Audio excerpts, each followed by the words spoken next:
huda kana lahu min ajrin mislu ujuri man tabi'ahu min ghairi ayyan qusa min ujurihim syai'.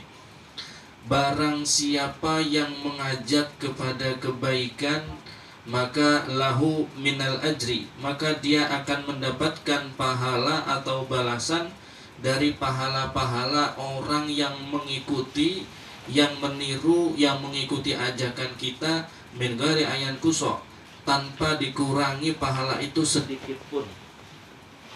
Jadi kalau kita seandainya kita mengetahui pahala suatu ibadah, contoh aja, seandainya pahala sholat sunnah duha contohnya, pahalanya itu kalau diuangkan 100.000, ini contoh. Kemudian kita mengajak orang, anak, istri, keluarga terdekat, kemudian orang-orang yang dekat sama kita kasih tahu bahwasanya sholat duha itu fadilahnya sangat besar. Selain melancarkan rezeki juga kalau diuangkan pahalanya sholat duha itu 100.000. Ini contohnya. Kemudian ketika kita mengajarkan, memberitahu, mengajak tentang fadilah sholat duha, kemudian orang yang kita ajak itu sholat duha karena tahu fadilahnya, karena kita kasih tahu, kemudian dia tertarik untuk mengamalkannya, dan ketika dia mengamalkannya, dia akan mendapatkan pahala 100.000, dan kita yang mengajaknya akan mendapatkan pahala yang sama 100.000 juga, min ghairi ayyan qusa syai', tanpa dikurangi sedikit pun. Ya, makanya sebagaimana sabda Nabi di dalam hadis yang lain juga, ad-dalu ala khair kafa'ilihi, penunjuk, pengajak kepada kebaikan, maka dia akan mendapatkan balasan seperti pelakunya, walaupun kita diam di rumah, walaupun kita nggak ngapa-ngapain.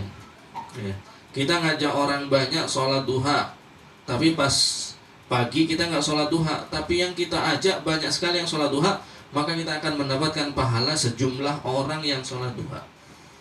Tapi nggak pantas kalau kita ngajak orang kita nggak melaksanakan. Cuma kita bahas sesuai sabdanya Nabi tadi. Jadi di dalam pepatah Arab disebutkan, kun zakiyan fi ibadatik, jadilah orang yang cerdas di dalam beribadah. Mau pahalanya banyak, maka salah satu cara untuk mengumpulkan pahala yang paling banyak adalah dengan mengajar, dengan mengajak orang kepada kebaikan. Maka minimal yang pertama kali kita ajak, kita belajar dari dakwahnya Nabi Muhammad SAW. Orang-orang ketika Nabi Muhammad diutus sebagai Rasul, diperintahkan untuk menyebarkan agama Allah Subhanahu wa Ta'ala, orang-orang yang pertama kali diajak adalah orang terdekatnya, istrinya Sayyidah Khadijah, sahabatnya Sayyidina Abu Bakar As-Siddiq. Kalau Sayyidina Umar pada saat itu masih kafir, atau sahabat-sahabat yang lainnya, keluarganya, adiknya, ya, anaknya, dan lain sebagainya, semuanya, sepupu-sepupunya, semuanya itu orang-orang yang pertama kali diajak oleh Nabi kita Muhammad SAW. Maka ketika kita mendapatkan ilmu, mendapatkan kebaikan, orang-orang yang pertama kali kita ajak adalah saudara-saudara kita, orang-orang terdekat kita, anak istri kita, adik kakak kita, saudara-saudara sepupu-sepupu kita. Itu orang yang pertama kali kita ajak dalam kebaikan. Ya, gini loh, sholat duha itu pahalanya besar. Ya, maka sholat tahajud itu pahala besar. Hadir majelis ilmu itu pahalanya besar. Pahalanya besar. Maka sebanyak orang kita mengajak ke dalam majelis, maka kita akan mendapatkan pahala seperti orang yang hadir majelis juga. Min ghairi ayyan qusa syai', ya, tanpa dikurangi sedikit pun, kata Rasulullah SAW.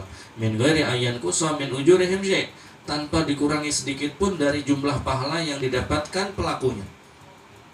Ya. Allah Subhanahu wa Ta'ala setiap hari memerintahkan kepada malaikatnya. Ada memang malaikat yang Allah ciptakan ini kerjaannya cuma keliling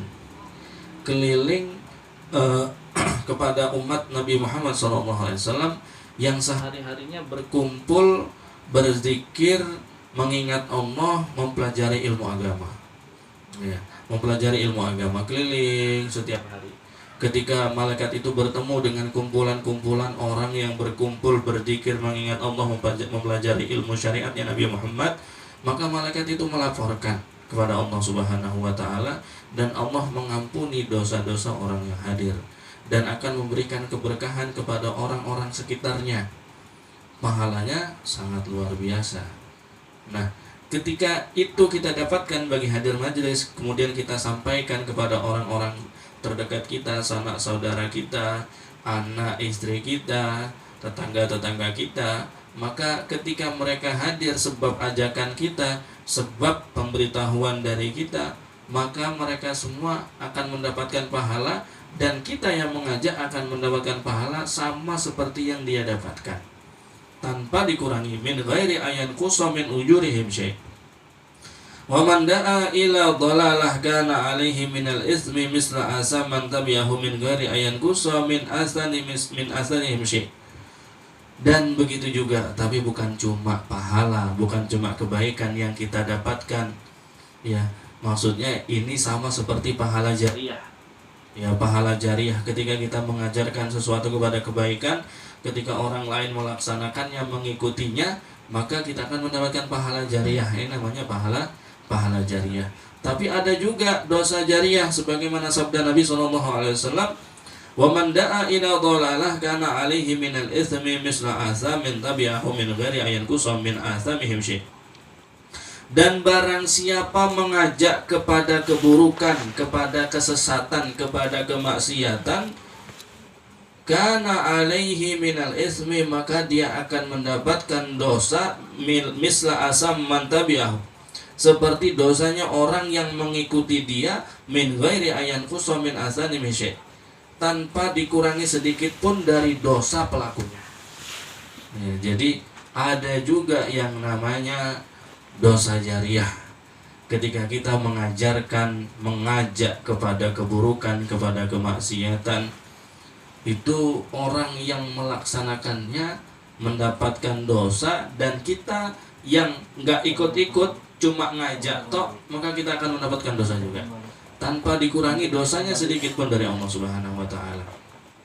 Makanya kalau memang harus berdosa, kalau memang seandainya memang harus berdosa, jangan pernah ngajak-ngajak orang. Jangan pernah ngajak-ngajak orang. Itu dosanya luar biasa, berlipat-lipat ganda. Istilahnya provokator bahasanya. Yang provokator di dalam kemaksiatan itu dosanya berkali lipat. Kita mengajak, ayo kita dugem. Semua orang yang kita ajak dugem tersebut mendapatkan dosa, dan kita mendapatkan dosa dari mereka juga. Contoh, kita ajak 5 orang, mereka setiap orang mendapatkan dosa satu-satu. Kita dapat dosanya 5, karena orang itu dapat dosa sebab kita juga. Apapun dalam perkara keburukan dan perkara kemaksiatan, kita mengajak teman kita, ayo kalau mau maksiat paling enak itu tempatnya di sana. Akhirnya tanpa sepengetahuan kita, dia sering ke sana karena tahu, sebab kita kasih tahu. Akhirnya setiap dia kali ke sana padahal kita di rumah, maka kita terus akan